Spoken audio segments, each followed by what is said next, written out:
esimees. Kolleegid.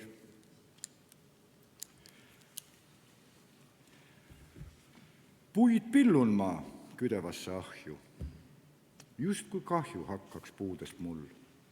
Nad kaovad jäägitumalt, tulerüppe on vähe, mis neist alles jäi. Koalitsioonileppes on välja toodud põhimõte, millest lähtuvalt väheneb valitsussektori töökohtade arv kooskõlas tööealise elanikkonna kahanemisega. Kokku on plaanis koondada 750 inimest ehk 1,5% riigisektori töötajaskonnast. Kokkuhoiuks märgitakse 13 miljonit eurot aastas. Seoses sellega on meil teile järgmised küsimused. Millised ametikohad lähevad Haridus- ja Teadusministeeriumi haldusalast koondamisele? Palun välja tuua nii ametkohad, asutused kui ka inimeste hulk. Kui suur hulk koondavatest ametikohtadest on õpetajad? Millistest koolidest või milliste piirkondade koolidest planeeritakse need õpetajad koondada ehk vallandada? Kuidas antud koondamine mõjutab prognoositava hariduse kvaliteeti ning hariduse regionaalset kättesaadavust?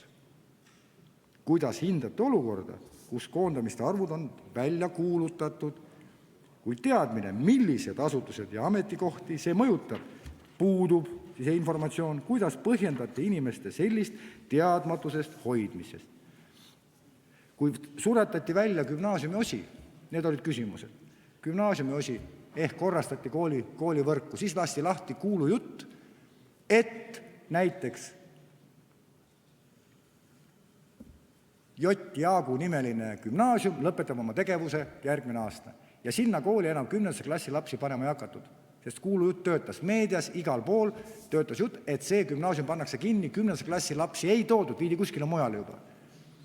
Nüüd on jutt lahti, et läheb hirmsaks koondamiseks. Kes koondab?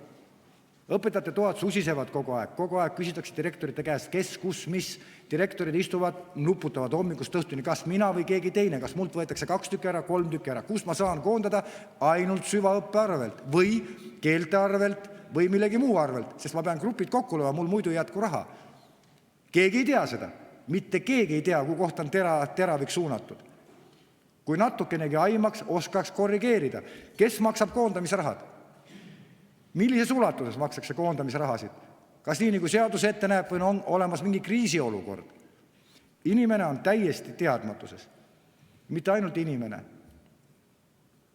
Õpetaja on natukene kõrgem, sest seal on väga tugev aateline komponent, sotsiaalne komponent, emotsionaalne, empaatiline komponent, mis paraku, vaadates tühja saali, peaaegu tühja saali, jääb arusaamatuks, kas need komponendid on see 50 ja +1 saadikutel. Aitäh!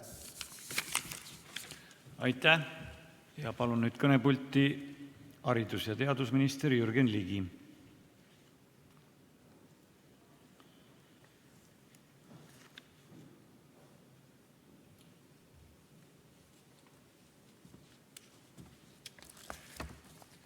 Ma vist luuletust ei loe praegu. Ei loe. Ja siis ma hakkan ka kohe pihta.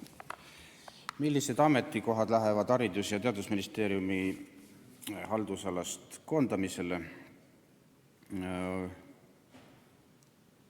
Kõigepealt haldusalast läheb otseselt koondamisele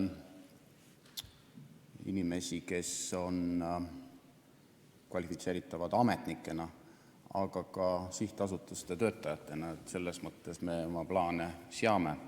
Aga põhiliselt väheneb siiski töötajate arv meil kaudsete meetoditega, struktuursete reformidega, mis ei allu ministri üksikotsustele personali suhtes, vaid vähendavad tööjõuvajadust. Puudutavad koole, mis teatavasti on ju omavalitsuste haldusalas, puudutavad ka kõrgkoole, kus toimuvaid reforme ma igati takka õhutan. Ja kõik see on mitte selleks, et koondada ja kokku hoida, vaid selleks, et käia kaasas meie tööealise elanikkonna arvu vähenemisega. Et ilmselt mu eelkäija Mailis tegi nalja, kui ta siin eelmise kõne pidas, igatahes ta naeris, kui ta kohalt ära läks. Mind kindlasti saadetud selleks, et kärpida eelarvet, sest rahandusministrina ma ei kärpinud kunagi hariduse ja teaduse eelarvet. Vastupidi, ma viisin selle alati kui prioriteedi lisaraha saamiseks valitsusele. Küll aga praegu loodetakse minu peale küll, et struktuursetes reformides on must rohkem abi kui mõnes teistsuguse taustaga inimesest. Teine küsimus oli vist ka. Kui suur hulk koondatavatest ametikohtadest on õpetajad, millistest koolidest ja nõnda edasi, nagu sai juba öeldud, meie õpetajaid ei koonda. Me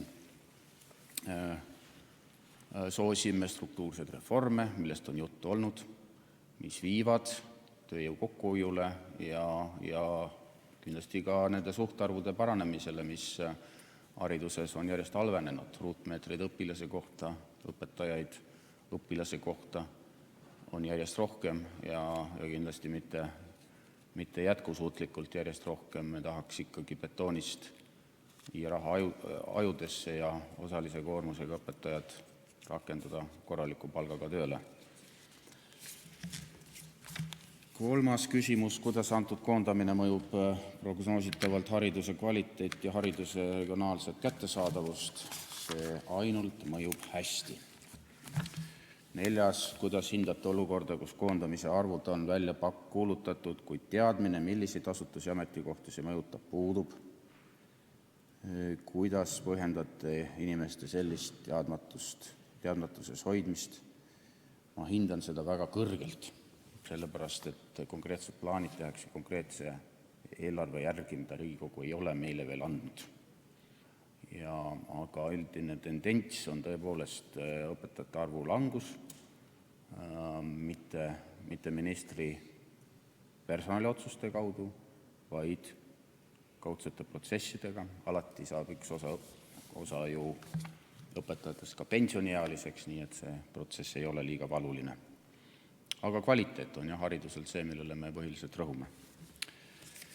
Tänan!